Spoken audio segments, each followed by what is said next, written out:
अस्सलाम वालेकुम वरहमतुल्लाह। एक सवाल है, एक शख्स ने वज़ू किया, वज़ू करने के बाद उसकी हवा खारिज हो गई, रीह खारिज हो गई, तो क्या अब उसको नमाज के लिए या कुरान पाक पढ़ने के लिए दोबारा वज़ू करना पड़ेगा या सिर्फ उसी वज़ू से उसका गुजारा चल जाएगा? वज़ू किया है, अब हवा खारिज हो गई है। ये मसला ज़रा समझ लीजिए कि हवा खारिज होने से वज़ू टूट जाता है। ठीक है, चाहे आपने अभी वज़ू किया हो या गुस्ल किया हो, कुछ भी किया हो, नमाज पढ़ने के लिए अगर आपको रीह खारिज हो चुकी है, हवा खारिज हो चुकी है, नमाज पढ़ने के लिए आपको वज़ू करना ज़रूरी है। ठीक है, तो मालूम हुआ कि हवा खारिज होने से चाहे वज़ू अभी किया हो या ठहर कर किया हो, आपको नमाज पढ़ने के लिए, कुरान पाक पढ़ने के लिए दोबारा वज़ू करना पड़ेगा।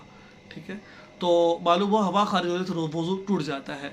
तो ये था आज का मसला। दुआ में याद रखिए, चैनल को सब्सक्राइब करें और इस वीडियो को आगे शेयर ज़रूर करें। अस्सलाम वालेकुम।